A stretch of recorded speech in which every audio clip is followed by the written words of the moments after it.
तो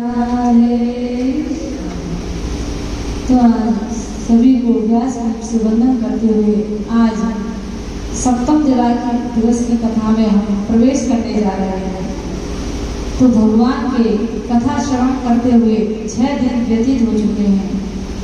कहते हैं कि भगवान का सत्संग चाहे 2 घड़ी का हो वह भी कल्याण करता है। यदि आपने 7 दिन कथा को श्रवण किया है और उसमें से यदि एक बात भी अपने जीवन में धारण कर ली तो हमारा जीवन अवश्य बदल जाता है। हम कथा सुनते हैं, कथा की महिमा सुनते हैं और किस प्रकार संसार में रहना चाहिए सब कुछ हम श्रवण करते हैं, लेकिन घर जाकर हम वही व्यवहार करते हैं जो हमें रुचता है। तो कथा में जब हम श्रवण करते हैं कि एक स्त्री को किस प्रकार संसार में रहना चाहिए, घर परिवार में अपना व्यवहार रखना चाहिए, तो हम यहाँ तो सिर भी हिलाते हैं और कहते हैं कि हाँ ये बात ठीक है, लेकिन घर जाते ही फिर वही एक महिला रोज कथा श्रवण करने जाती और घर कह जाती कि मैं भागवत कथा सुनने जा रही हूँ और जब तक आऊँ जब तक पूरा काम रह जाना चाहिए। तो वह महिला रोज कथा सुनने जाती और वह कथा में व्यास जी ने पतिव्रता स्त्री के लक्षण बताए कि पतिव्रता स्त्री कैसी होती है, पति की सेवा करनी चाहिए। और जब इस प्रकार सब महिमा सुनी तो वह कथा सुन के जब घर गई तो वाके पति ने कही कि आगे कथा सुन के कि हाँ आज तो कथा में आनंद ही आ गया, ऐसी बढ़िया कथा सुनाई। व्यास जी ने कहा कि कहाँ सुनाई कि पति की सेवा करनी चाहिए, पति इससे प्रसन्न होते हैं और जो पति की सेवा करती है स्त्री वो फिर स्वर्ग जाती है, उसका उद्धार होता है। कहा तो बढ़िया बात सीखी। ला वो प्यास लग रही है कि 1 लोटा पानी ले लो। कहा तुम मेरे ही भरोसे बैठे थे क्या 1 लोटा पानी भर के पी ना सके? मैं इतने परेशान है रही हूँ कथा सुनते सुनते और तुम यहाँ के पानी पिवाओ। तो ये कथा सुनते हैं, यहाँ तो हम बिल्कुल सच्चे भगत बन के बैठ जाते हैं, लेकिन घर जाके वही हाल है। तो भगवान की कथा को हम श्रवण करें तो उसको हृदय में धारण भी करें, थोड़ा बहुत जीवन में भी उसको उतारें, तभी हमारा कल्याण होगा।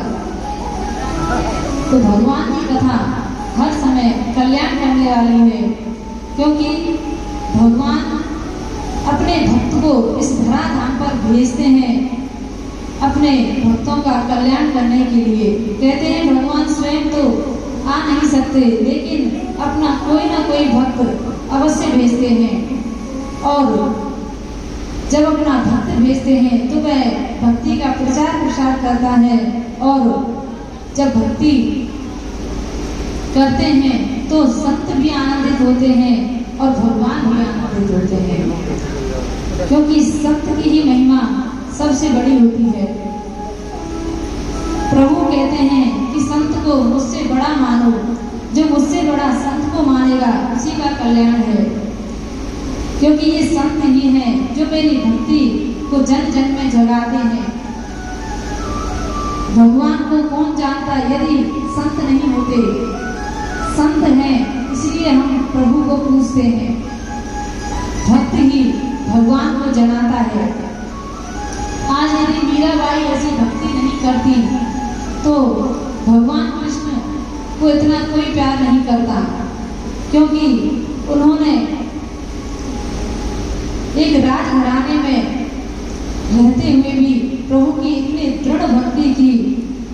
जब घरवाले सास ननद कहती थी कि चलो माँ भगवती की पूजा करने जाना है, जब गणगौर पूजन आती है तो उन्होंने मना कर दिया, और जब मना किया है कहा कि मुझे तो वहाँ जाना ही नहीं है, अरे मेरे स्वामी तो भगवान कृष्ण है, तो फिर मुझे गणगौर पूजा की क्या जरूरत है? मैंने तो अपना पति भगवान कृष्ण को ही मान लिया है।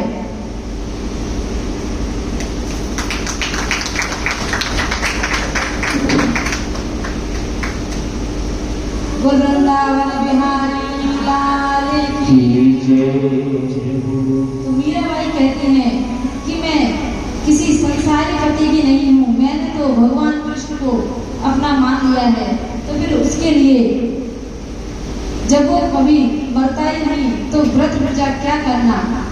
उन्होंने तो मना कर दिया, वह दुर्गा पूजन के लिए नहीं गई। तो सास ने बहुत उनको बुरा भला कहा कि ये अपने सास की बात नहीं मानती, पता नहीं कैसी बहू हमारे घर में आ गई। लेकिन कहते हैं जब भक्त अपना मन भगवान को समर्पित कर देते हैं तो फिर भगवान भी उसके लिए सब कुछ छोड़ करके भगवान का हो जाता है, भक्त का हो जाता है। और जब भक्त सारे संसार को छोड़ देता है तो भगवान कहते हैं कि अरे जब इसने संसार छोड़ दिया मेरे लिए तो मैं इसको हर हाल में प्रसन्न रखूं, ये मेरा कर्तव्य है। क्योंकि भगवान कहते हैं कि जहाँ मेरा भक्त पांव रखता है वहां मैं हाथ रखता हूँ। भगवान तो अपने भक्त को हर समय सहारा देते हैं। कई ऐसे भक्त हुए हैं, एक ऐसी भक्ता हुई जिन्होंने, एक मीराबाई थी राजघराने में होकर भक्ति की, एक और राजा की बेटी हुई जिनका नाम था वैराग्यवती। वह बहुत भक्ति करती थी, बचपन से ही उन्हें प्रभु से प्रेम था और प्रभु की भक्ति करती। तो जब वह राजा की यहाँ पर थी तो राजमहल में रहती, तो राजा ने सोचा मेरी बेटी इतनी भक्ति करती है तो ऐसा करता हूँ इसको कहीं एकांत में एक स्थान बनवा देता हूँ, वहाँ इसको कोई बाधा नहीं उत्पन्न होगी और ये वहाँ भगवान का भजन करेगी। तो वैराग्यवती वहीं पर प्रभु का भजन करती। अब उसको कोई बाधित नहीं करता क्योंकि भगवान का भक्त नहीं चाहता कि उसको कोई बाधा पहुंचाए। भगवान के भजन में जब कोई बाधा पहुंचाता है तो वह प्रभु को अच्छा नहीं लगता। तो इस प्रकार जब वैराग्यवती अपने पिता के कहने पर दूसरे स्थान पर जब गई हैं, वहाँ प्रभु का भजन करती हैं, सारी व्यवस्थाएं पिता ने वहाँ कर दी। अब बड़े प्रेम से प्रभु का भजन करती, ध्यान करती। लेकिन एक दिन वह गुरु की महिमा को पढ़ रही थी कि गुरु के जीवन में आने से क्या होता है और जब तक गुरु नहीं होते तो फिर हमारा कल्याण कैसे होगा। इस प्रकार जब वे महिमा पढ़ रही थी तो उनको लगा कि मेरे तो कोई गुरु है ही नहीं, मेरा उद्धार कैसे होगा। क्योंकि संसार में आप भगवान का भजन करते हैं, सत्संग करते हैं, लेकिन जब तक किसी की शरण ग्रहण नहीं करते तब तक आप अधूरे ही हैं। क्योंकि किसी न किसी संत की शरण, किसी न किसी भक्त की शरण हमें लेनी चाहिए, क्योंकि इससे अहंकार भी हमारे जीवन में नहीं रहता। कई व्यक्ति कहते हैं कि अरे हमने तो हनुमान जी को गुरु बना रखा है, कोई कहता है हमने भोले भगवान को गुरु बना रखा है। वो तो सबके गुरु हैं ही, वो तुमसे कहने नहीं आते कि तुम गलत कर रहे हो या सही कर रहे हो। क्योंकि अहंकारी जीव ही ऐसा बोलता है। अरे जब भगवान इस धराधाम पर आए हैं, राम के रूप में, कृष्ण के रूप में, कोई भी रूप आप उनका उठाकर देखिए, उन्होंने गुरु धारण किए हैं। बिना गुरु के किसी का जीवन नहीं चलता। तो वैराग्यवती अब विचार करती हैं कि मेरे तो कोई गुरु है ही नहीं। तो जैसे ही वह इस विचार में थी, इधर से पीछे से एक चोर चोरी के लिए प्रयास कर रहा था। उसने सोचा कि इसको गुरु की आवश्यकता है, तो गुरु बनने में कौन सी देर लगती है, भगवा वस्त्र पहनो, तिलक छापा लगाओ और बन गए गुरु। तो उस ठग ने भी यही सोचा और वस्त्र पहन लिए, तिलक छापे लगाए, माला धारण कर ली और उसके द्वार पर पहुंच गया। जैसे ही उसके द्वार पर पहुंचा है तो द्वार पर पहुंचते ही उसने आवाज लगाई कि मुझे भिक्षा दो। वैराग्यवती संतों की, भक्तों का आदर करती थी, क्योंकि वे भगवान से प्रेम करती थी, उनका भजन करती थी। कोई भी उसके द्वार पर आता वह उसको भिक्षा देती, उनका आदर करती। अब जैसे ही संत को देखा है तो वह दौड़ कर गई और दौड़ करके जब भिक्षा देने लगी तो उसने भिक्षा ली नहीं। कहा कि पहले ये बताओ तुमने गुरु धारण किया है या नहीं, तुम्हारे कोई गुरु हैं या नहीं, मैं उन्हीं से भिक्षा लेता हूँ जो दीक्षित हों, जो गुरु को धारण कर चुके हों। अब तो वह कहती है कि मेरा तो कोई गुरु है नहीं। कहा कि तो फिर हम आपके यहाँ की भिक्षा नहीं लेंगे, आपके यहाँ का जल भी पान नहीं करेंगे। तो वैराग्यवती कहती है कि आप ही हमें दीक्षा दे दो, जब आप स्वयं द्वार पर आ गए हैं तो आप ही इस काम को कर दो, हमें आप दीक्षा दीजिए और अपना शिष्य बनाइए। तो उस ठग ने जो बात सोची थी वही होगी। अब जैसे ही महल में गया तो कहा कि हमें यहाँ पर दीक्षा नहीं देंगे क्योंकि हम सन्यासी हैं, हम जंगल में दीक्षा देंगे। आप ऐसा करो, जंगल में चलो, वहाँ हम आपको दीक्षा देंगे और आपके पास जो भी धन है उसको एक कोठरी में बांध दो और उसको साथ में लेकर चलो। अब वो तो जैसे कहते वैसे ही वह करती चली गई और जो गहने थे उन सबको कोठरी में बांधा और वह जंगल में उसके साथ चल गई। और एक वृक्ष के नीचे जब पहुंचे तो कहा कि देखो इस वृक्ष से मैं तुम्हें बांध रहा हूँ, जब तक मैं ना कहूँ तब तक अपने नेत्र ना खोलना और इस बंधन को किसी से खुलवाना नहीं। तो वैराग्यवती को उस वृक्ष से बांध दिया और कह दिया कि जब तक मैं ना आऊँ तब तक अपने इन बंधनों को खुलवाना नहीं, मैं ही आकर खोलूंगा। और वह तो ठग था, उसको तो धन मिलना था, तो उस राजकुमारी का धन लिया, वैराग्यवती का उस धन को लेकर वह चला गया। अब जैसे ही गया तो यहाँ राजा को लगा कि देख के आते हैं हमारी पुत्री कैसे निवास कर रही है, प्रसन्न है या दुखी है। तो राजा जब आते हैं सैनिकों के साथ में तो देखते हैं कि पुत्री तो महल में है ही नहीं, और जब वहाँ नहीं देखी तो इधर उधर जब खोजा है तो एक वृक्ष से बंधी हुई पड़ी है। कहा कि बेटा तुमको यहाँ किसने बांधा है? कहा कि मेरे गुरुजी मुझे यहाँ बांध कर गए हैं। अब तो जब ये बात कही कि कोई गुरु ऐसा कैसे कर सकता है, कहा कि कहाँ गए हैं?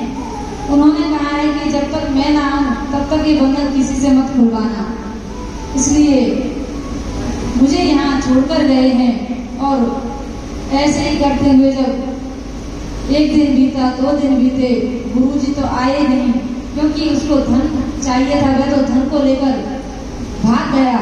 और इधर वैराग्यवती 2 दिन से भूखी प्यासी उस वृक्ष से ही बंधी है। पिता ने बार बार कहा कि मैं इन बंधनों को खोल दूं, कहा कि नहीं, इन बंधनों को तो गुरुदेव ही खोलेंगे। अब राजा ने भी क्रोध में आकर कहा कि ठीक है यही बंधी पड़ी रहे, हम तो चले अपने राज्य में। तो वह चले जाते हैं और इधर अब प्रभु को लगा कि मेरी भक्ता 2 दिन से भूखी प्यासी एक वृक्ष से बंधी पड़ी है। तो नारद जी उनके पास जाते हैं और कहा कि नारद जी आप जाइए और उनको बताइए कि मैं नारद हूँ, इन बंधनों को मैं खोल देता हूँ। तो नारद जी जब जाते हैं कहा कि लाओ बेटा इन बंधन को मैं खोल देता हूँ, आप 2 दिन से यहाँ बंधी पड़ी हैं, भूख प्यास सब छोड़ रखा है। कहा कि नहीं, ये बंधन तो मेरे गुरुदेव ही खोलेंगे, मैं किसी अन्य से इन बंधन को नहीं खुलवाऊंगी। कहा कि बेटा मैं देवऋषि नारद हूँ, कोई साधारण व्यक्ति नहीं। कहा कि आपको प्रणाम है, लेकिन ये बंधन तो मेरे गुरुदेव ही खोलेंगे। बार बार मना करने पर अब नारद जी भी वहाँ से चले जाते हैं। प्रभु के पास पहुँचे, कहा कि प्रभु वो तो मानने को तैयार ही नहीं है कि उसके बंधन को कोई खोले। तो भगवान हाथ करके उसके पास आते हैं, देवऋषि नारद और भगवान स्वयं आए। तो जैसे ही प्रभु के स्वरूप को देखा उसने प्रणाम किया और प्रणाम करने के बाद प्रभु ने कहा, पुत्री लाओ मैं तुम्हारे बंधन खोल देता हूँ। तुमने 3-4 दिन से यहाँ बंद हो, इसलिए इन बंधनों को मैं खोल देता हूँ। कहा कि नहीं प्रभु, इन बंधन को तो गुरुदेव ही खोलेंगे। उन्होंने कहा है कि जब तक मैं ना आऊँ तब तक इन बंधन को कोई नहीं खोलेगा। भगवान कहते हैं वो कोई गुरु नहीं था, संत नहीं था, अरे वो एक ठग था और वो तुम्हारे धन को लेकर चला गया, अब वो वापस आने वाला नहीं है। कहा कि चाहे जो भी हो, लेकिन मैंने तो उनको गुरु माना है और जब तक वो नहीं आएंगे तब तक इन बंधनों को मैं नहीं खुलवाऊंगी। अब उसका इतना दृढ़ निश्चय देख करके प्रभु ने कहा, नारद जी जाओ अपने गुरु जी का पता लगाओ, कहाँ पर चोरी की सेंध लगा रहे हैं। अब तो नारद जी से जब कहा है तो नारद जी जाते हैं और देखते हैं कि किसी घर के पीछे वे सेंध लगा रहे थे, चोरी की तैयारी कर रहे थे। इतने में देवऋषि नारद जी ने पीछे से जाकर कहा, गुरुदेव। कहा कि मुझे गुरुदेव कहने वाला कौन आ गया? अरे मैं तो एक ठग हूँ। अरे गुरुदेव आपकी शिष्या बुला रही है और 2-3 दिन से बेचारी भूखी प्यासी एक वृक्ष से बंधी पड़ी है और आप यहाँ पता नहीं क्या कर रहे हैं। कहा कि मैं कोई गुरु नहीं हूँ, अरे मैं तो ठग हूँ। वह नारद जी के उस दृश्य को देखकर उनके दर्शन करके कांपने लगा कि आज तो देवऋषि नारद मुझे श्रापित कर देंगे।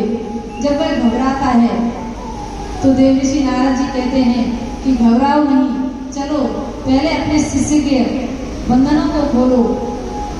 तो उनके कहने पर वह आता है और जब बंधन खोलता है तो वह उनको प्रणाम करती है और तब भगवान से कहती है कि आज यदि मैं अपने वचन पर दृढ़ नहीं रहती तो ना तो देवऋषि नारद यहाँ आते और ना ही भगवान विष्णु यहाँ आते।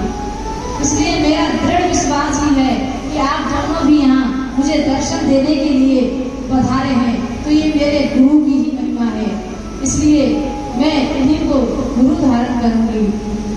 तो भगवान कहते हैं कि हमारा दृढ़ विश्वास होना चाहिए, चाहे वह कैसा भी हो, क्योंकि जब तक हमारे अंदर विश्वास नहीं होगा तब तक आप भगवान भी आपके समक्ष आ जाएं तो भी आपका हृदय परिवर्तन नहीं हो सकता। तो भगवान अपने भक्त के लिए कुछ भी करने को तैयार हो जाते हैं। जब भक्त का विश्वास बढ़ता है तो उस विश्वास को देखकर प्रभु अपने वैकुंठ को छोड़कर दौड़कर अपने प्रभु भक्त से मिलते हैं। जाने कितने ही ऐसे भक्त हुए जो हम देने के योग्य नहीं हैं, फिर भी प्रभु की संत की सेवा करते हैं, तो इस भाव से संत और गुरुदेव प्रसन्न होते हैं। हमको प्रभु ने बहुत कुछ दिया है, सामर्थ्यवान बनाया है। जब हम दान करते हैं, कुछ धर्म कार्य करते हैं, तो ये कोई बड़ी बात नहीं। लेकिन जिसकी सामर्थ्य ही नहीं है और फिर भी उसकी भावना इतनी बड़ी है कि वह दान करता है और संतों की सेवा करता है, तो प्रभु उस पर लीन जाते हैं। तो ऐसे भक्त वत्सल भगवान को हम प्रणाम करते हैं। बोल